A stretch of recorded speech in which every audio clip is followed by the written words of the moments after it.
नमस्कार। देखिए, घड़ी में बज चुके हैं 5 और रोज की तरह श्वेता और अनंत ये खास बुलेटिन लेकर आपके सामने हाजिर है। जैसा कि आपको पता है, हमारी पूरी कोशिश होती है इस खास बुलेटिन को डिजाइन करते वक्त कि हर उस खबर को हम इसमें शामिल करें जिससे है आपका सीधा सरोकार, या फिर वो खबर जो किसी वजह से आपसे छूट गई है लेकिन आपको जानना बेहद जरूरी है। तो हमारी कोशिश रहती है इस बुलेटिन में वो जरूर रहे। अनंत, तो चलिए खबरों की शुरुआत करते हैं। सबसे पहले श्वेता, बेंगलुरु लिए चलते हैं, ठीक है? चलिए। आज एयर शो का दूसरा दिन है। आज भी यहां आसमान में एक से एक ताकतवर हवाई योद्धा उड़ान भर रहे हैं। इस एयर शो में 98 देश शामिल हुए। कल हिंदुस्तान के वायुवीरों ने हवाई सुरक्षा में आत्मनिर्भर भारत की मिसाल पेश की थी। आज भी बेंगलुरु का आसमान ऐसी ही हवाई शक्ति का गवाह बना है। आपको बता दें, आज बेंगलुरु में 32 देशों के रक्षा मंत्रियों का कॉन्क्लेव भी हुआ। एशिया के सबसे बड़े एयर शो में दुनिया के तमाम देशों के आधुनिक फाइटर जेट्स, हेलीकॉप्टर, ड्रोन का दीदार हो रहा है। इसके साथ ही अलग अलग पवेलियन में डिफेंस से जुड़ी आधुनिक तकनीक भी देखने को मिल रही है। प्रधानमंत्री ने उद्घाटन के दौरान ही इस बात को कहा था कि ये सिर्फ एक एरो शो नहीं है, बल्कि भारत की जो ताकत है वो इसमें झलक रही है और वो आज भी देखने को मिली। बेंगलुरु में ये सबसे बड़ा एयर शो हो रहा है जिसमें हवाई शक्ति में नई तकनीक का प्रदर्शन, आत्मनिर्भर भारत की झलक यहां देखने को मिल रही है और साथ ही साथ मेक इन इंडिया का परचम भी यहां इस तकनीक के जरिए लहराता दिख रहा है।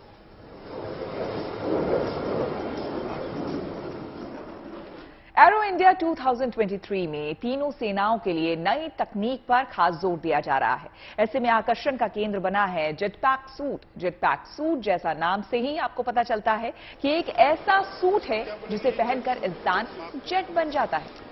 जेट बन जाता है यानी कि उड़ने लगता है। गैस टरबाइन इंजन से चलने वाले सूट को पहनकर सैनिक 10 से 15 मीटर हवा में उड़ सकेंगे।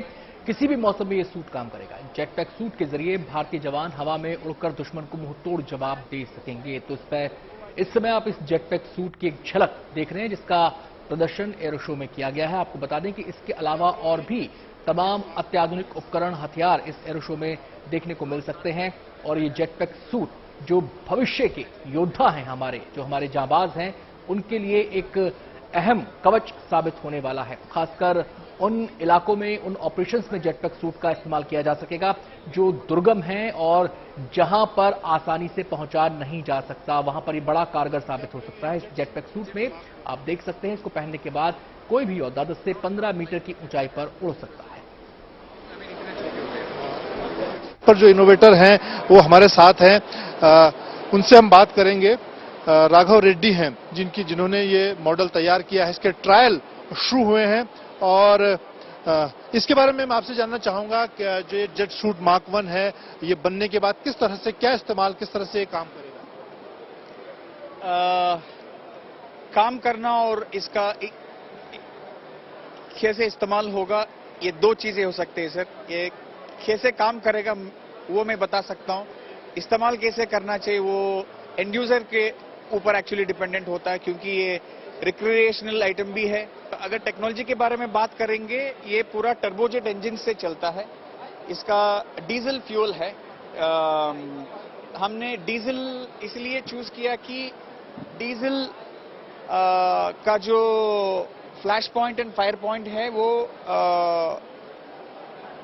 वो नॉर्मल एविएशन फ्यूल से काफी आगे है, क्योंकि नॉर्मल रूम टेम्परेचर में आप अगर आग भी लगा दो ना, आग नहीं लगता है डीजल को।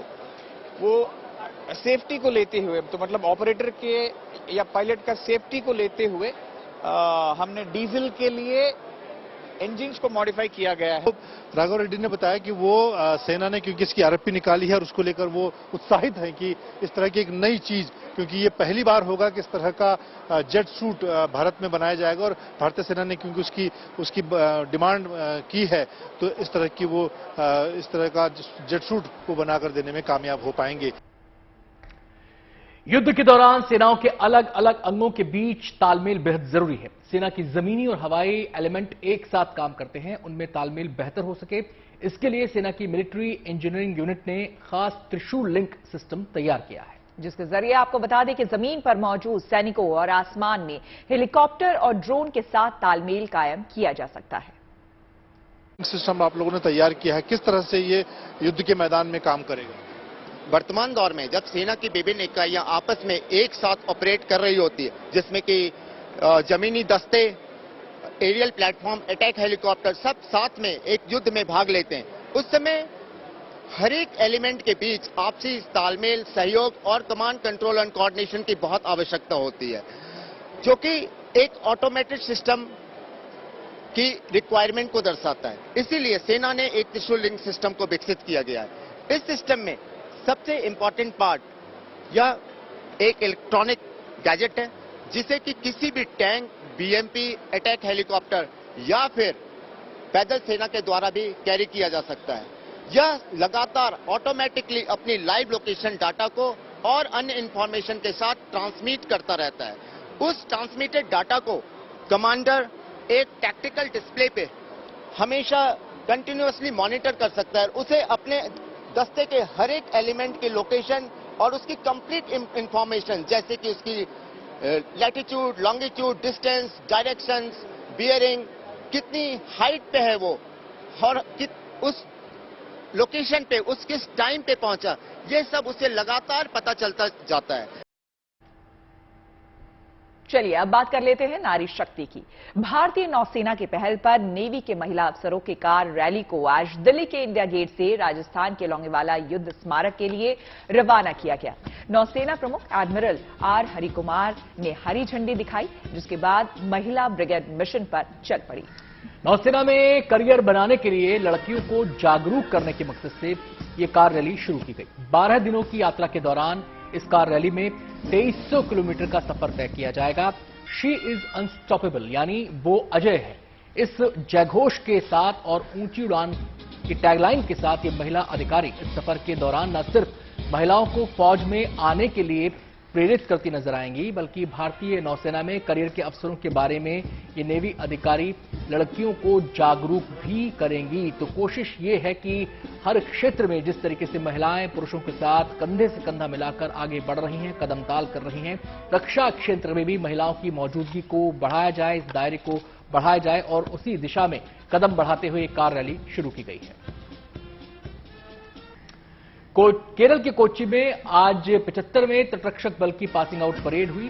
कोस्ट गार्ड हेडक्वार्टर में इस पासिंग आउट परेड का आयोजन हुआ। कोस्ट गार्ड रीजन के commander inspector general AK Harbola ने इस परेड की समीक्षा की। 75वें CG law and operations course की सफलतापूर्वक समाप्ति के बाद 19 असिस्टेंट कमांडेंट्स ने मार्च पास किया। आपको बता दें, coast guard assistant commandant course complete करने के बाद पासिंग आउट परेड हुई। इन सभी ने 11 हफ्तों की अपनी ट्रेनिंग सफलतापूर्वक की। इंस्पेक्टर जनरल AK हरबोला ने इन कमांडेंट्स को संबोधित भी किया।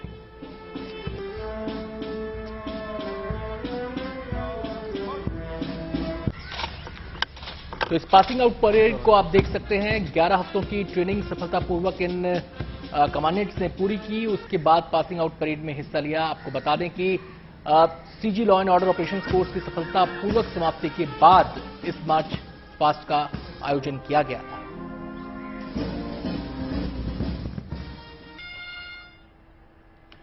तो आपने मार्च पास देखा, बात उस कार रैली की भी कर लेते हैं जिसका मकसद है नारी शक्ति का जयघोष। जी हां, भारतीय नौसेना की पहल पर नेवी के महिला अफसरों की कार रैली को आज दिल्ली के इंडिया गेट से राजस्थान के लोंगेवाला युद्ध स्मारक के लिए रवाना किया गया। नौसेना प्रमुख एडमिरल आर हरिकुमार के हरी झंडी दिखाने के साथ ही महिला ब्रिगेड मिशन पर निकल पड़ी।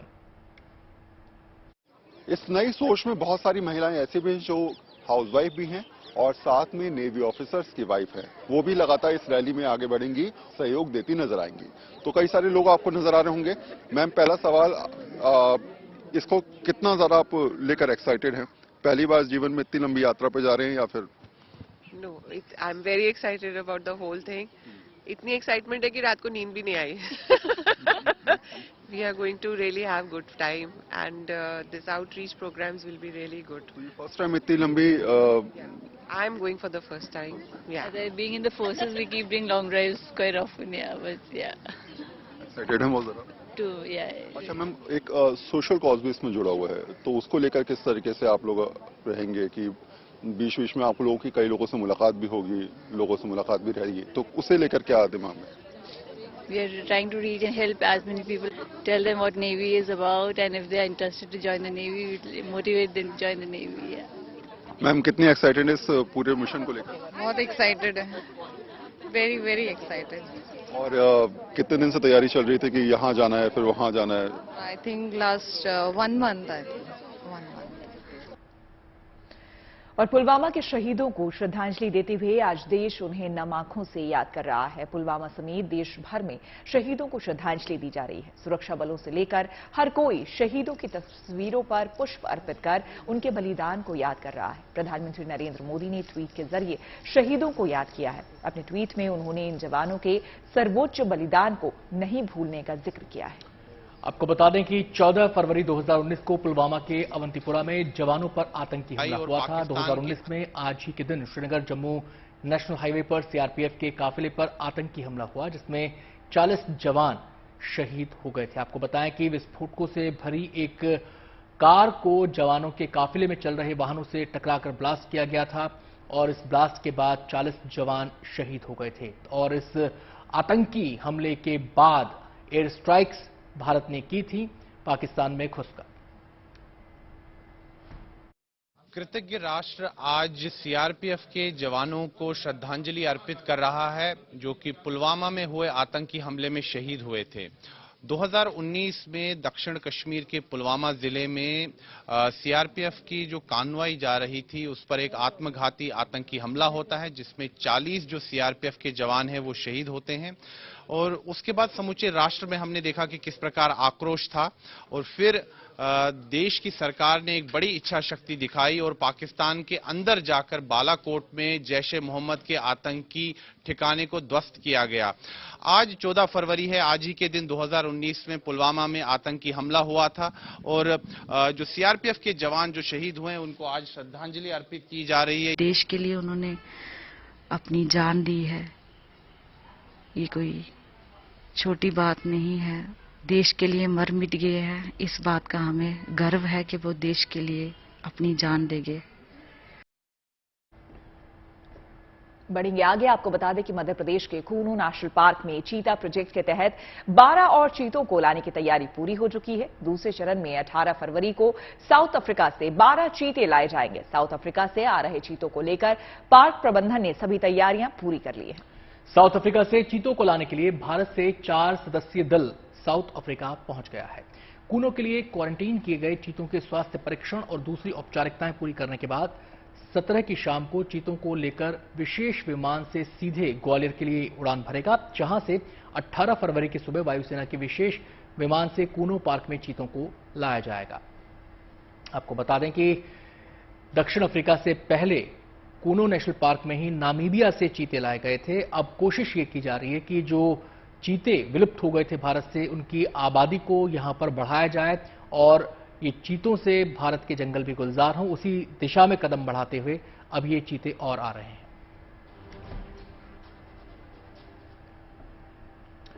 मैराथन आपने बहुत देखी और सुनी होंगी, लेकिन हम जिस मैराथन की बात करने जा रहे हैं, जिस मैराथन की तस्वीरें अब आपको दिखाने जा रहे हैं, वो बहुत दिलचस्प है। बात हो रही है 14,200 फीट की ऊंचाई यानी लद्दाख में होने वाली मैराथन की। इस मैराथन का आयोजन लद्दाख की शान पैंगोंग लेक पर होगा, जो इस समय पूरी तरह से जमी हुई है। उस पर 75 रनर ऐतिहासिक मैराथन दौड़ लगाएंगे। 21 किलोमीटर लंबी इस मैराथन को इतिहास में दर्ज कराने के लिए Guinness book of world record की टीम भी मौजूद रहेगी। 20 फरवरी को लद्दाख के लुकुम इलाके से लेकर मान इलाके तक मैराथन के लिए पूरी तैयारियां कर ली गई हैं। खास बात यह है कि यहां सभी खिलाड़ियों का मेडिकल टेस्ट होगा। भारतीय सेना, आईटीबीपी, एसडीआरएफ और कई विशेषज्ञ भी यहां मौजूद रहेंगे। इस रोमांचक दौड़ के लिए खिलाड़ियों ने तैयारियां तेज कर दी है। आपको बता दें कि बर्फ की चादर ओढ़े पहाड़ों के बीच कुछ रनर प्रैक्टिस करते यहां पर दिखे हैं।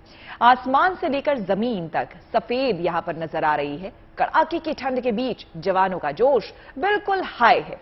ये मैराथन जहां पर होगी उसमें 75 रनर हिस्सा लेंगे। ऐसे में ग्राउंड पर भी काम तेज हो गया है। सभी तैयारियों को परखा जा रहा है। असल में ये दुनिया की सबसे ऊंची जमी हुई झील मैराथन के लिए गिनीज वर्ल्ड रिकॉर्ड बनाने की एक कोशिश भी है।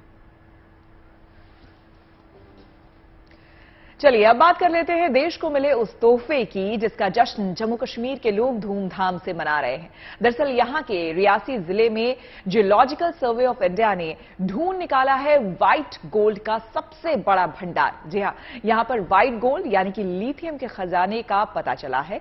59 लाख टन लिथियम का भंडार मिलना हिंदुस्तान के मुस्तकबिल के लिए कितना बड़ा गेम चेंजर साबित होगा, इसे समझना बेहद जरूरी है। दरअसल लिथियम का इस्तेमाल चार्जेबल बैटरी बनाने में होता है। मोबाइल और लैपटॉप के साथ ही इलेक्ट्रिक कारों की बैटरी लिथियम से ही बनती है और जो इलेक्ट्रिक व्हीकल्स होते हैं उनकी बैटरी में लिथियम का इस्तेमाल होता है। भारत लिथियम के लिए अब तक ऑस्ट्रेलिया और अर्जेंटीना जैसे देशों पर निर्भर है, लेकिन जम्मू कश्मीर के रियासी जिले में दुनिया का दूसरा सबसे बड़ा लिथियम भंडार मिलने से तस्वीर पूरी तरह बदल जाएगी। लिथियम के इस खजाने का एक्सप्लोरेशन शुरू होने के बाद भारत इसका निर्यातक देश भी बन जाएगा।